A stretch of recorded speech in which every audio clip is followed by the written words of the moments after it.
حدیث میں آتا ہے ایمان بھی پرانا ہو جاتا ہے، اس کو نیا کیا کرو؟ یا رسول اللہ کیسے؟ فرمائے ایمان کی تجدید کلمے سے کیا کرو۔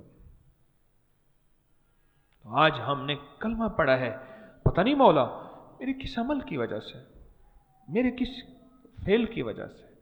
دو چیزوں کی تجدید کرتے رہا کریں، ایک نکاح کی، ایک ایمان کی۔ نکاح کی تجدید اور ایمان کی تجدید، اور ایمان کی تجدید کلمے سے کہ ایک دفعہ پڑھ لیا کریں، پڑھیں اشہد ان لا الہ الا اللہ وحدہ لا شریک لہ واشہد ان محمدا عبدہ ورسولہ۔ اس تصور اور جذبے کے ساتھ مولا آج میں پھر سے اپنی ایمان کی تجدید کرتا ہوں، پتہ نہیں زندگی کے دن رات پھر میرے کہیں ختم نہ ہو گئے ہوں، اور میں اپنے ایمان کو پھر سے واپس لاتا ہوں کہ میرے کسی عمل کی وجہ سے، کسی لفظ کی وجہ سے، کسی بول کی وجہ سے مجھ سے ایمان چھن نہ گیا ہو۔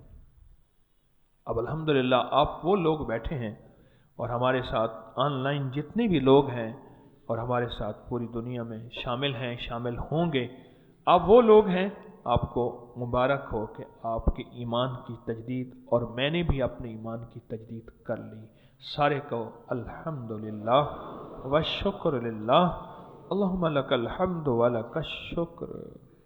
بہت بڑی بات ہے، ایمان کی تجدید بہت بڑی بات ہے۔ وعبقری حسان